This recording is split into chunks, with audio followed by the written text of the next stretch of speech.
in any language. And then the next verse, the mood changes.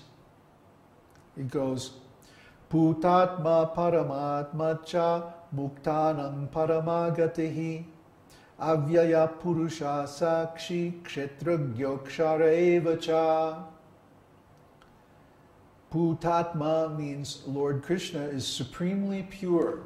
Now we're talking about his wonderful qualities, his personal qualities. Bhutatma. Bhuta means pure, spiritually pure, and purifying. Krishna says in Bhagavad Gita that, or actually Arjuna says to Krishna, that you are the supreme purifier. Anyone who comes in touch with Lord Krishna becomes pure. Because his influence is purifying automatically. So if we chant his holy name, if we worship him, if we offer things to him, all those things that are in relationship with him become pure, become purified, because he is the purifier. Bhutatma. There are two kinds of supreme purity. That by which one can purify oneself, and by which one can purify others. So the Lord and also his great devotees have both of these qualities. They are not only supremely pure, but simply by their association, others become purified. And the next name is Paramatma. Paramatma means the greatest soul. He is the soul of the soul, the origin of all other souls. Not the material creator now, but the spiritual creator. He emanates all the other living entities, as is stated in the Shvetashvatara Upanishad. Nityo nityanam, chaitanash chaitananam. Out of all eternals, he is the chief eternal. And out of all conscious beings, he's the chief conscious being. And muktanam paramagatihi. He is the destination or the objective of all the liberated souls. Muktanam. Of the muktis, or the liberated souls, you'll find them always in association with the Lord. You'll never find a liberated soul just drifting around somewhere alone. No, they're always in relationship with the Lord. This is really the message of Srimad Bhagavatam in a nutshell. Srimad Bhagavatam gives us a portrait of many, many liberated souls. And the characteristic that all of these liberated souls share in common is that they're in an ecstatic service relationship with the Lord. From the very beginning, the sages of Naimisharanya and Shukadev Goswami and all of the different devotees that are portrayed, and there's hundreds of them portrayed in Srimad Bhagavatam. And the one thing they have in common is they're all in relationships with the Lord. And then the different kinds of relationships are the details.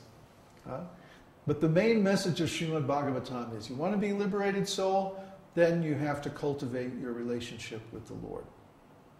And Lord Krishna is the Supreme Personality. You can reach any of the other personalities or realize any of the other personalities of Godhead through him. That's why we chant Krishna's name.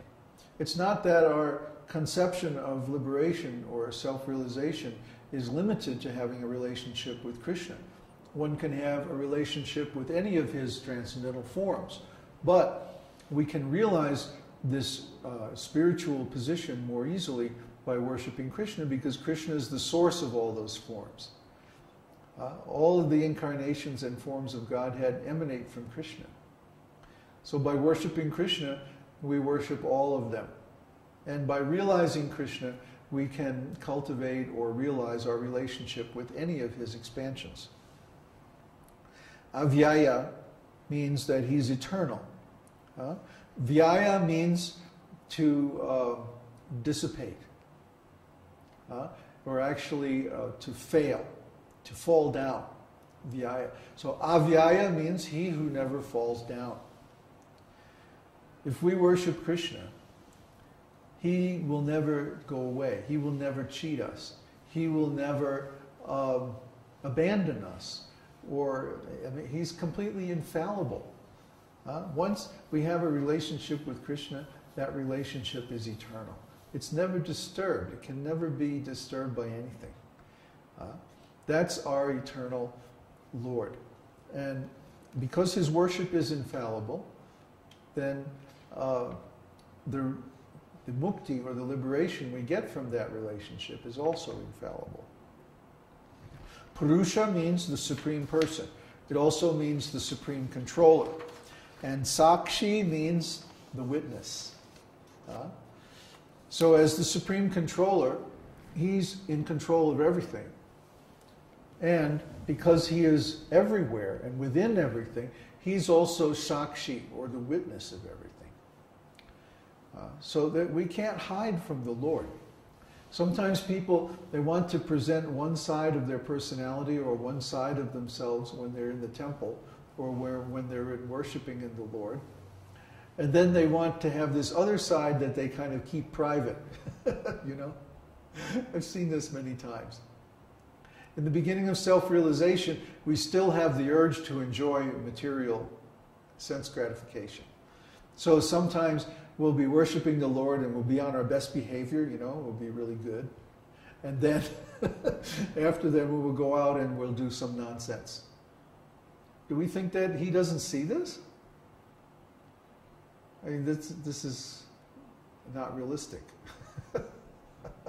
He sees everything. He's in everything. He's in every atom. He's everywhere. So we might as well just be open and share every part of us with him. Because he has created us, each one of us, for a specific reason. There's a particular kind of service that he wants from each and one of us that only we can do. That's why everyone is unique. Everyone is unique because we are given specific qualities and talents by God to perform a particular service unto him. And only we can do that service. And he's relying on us. He's waiting for us to come and render that service to him. And if we keep it for ourselves and we don't offer it to him, then we're being misers. You know, a miser is a person who keeps money and doesn't enjoy it. So similarly, a person who doesn't offer all of the different parts of themselves to God is being a miser, because they're not offering the parts that are given to them by Krishna for his enjoyment. They're trying to keep it for their own enjoyment. But this enjoyment is leading them into temporary existence here in the material world. And there's so many sufferings associated with that. So it's really not enjoyment at all. It's really just being miserly. There's no reason for it. He's everywhere and he knows everything anyway. So we might as well offer everything to him. Even those parts that we think are not enjoyable by him. Well, why did he give us those qualities? Why did he make us like that? Because he wanted to enjoy those qualities. So anyway, kshetragyo means that he knows everything. He's everywhere. He sees everything. And akshara. Akshara evacha. Eva is like an emphasis, like especially, or even so. So he is infallible because he knows everything, he sees everything, and he loves us unconditionally. Try to understand. He loves us eternally. Our relationship with him has no beginning or end. It's eternal in the spiritual world and in the material world. So wherever we are, in whatever condition we are, no matter who we are or what we are, we have a relationship with the Lord. And that relationship is one of unconditional love. He loves us. He made us the way we are. There's nothing wrong with any of us. It's just that we have, in our ignorance, engaged our qualities in the service of this material world, the material body, the material mind, material relationships, material identity. So this is our failure. He is infallible. He always remains steady in his spiritual love for us. But we're the ones who go away from him. Okay? There's that old Christian story of walking along the beach with the Lord and leaving footprints in the sand and all that. And then the person says to the Lord, well, you know, there were those times when you abandoned me and I was just all alone. See, look back there at those footprints. Sometimes there's 2 sets of footprints and sometimes there's only one. And he says, yes, that's when I was carrying you.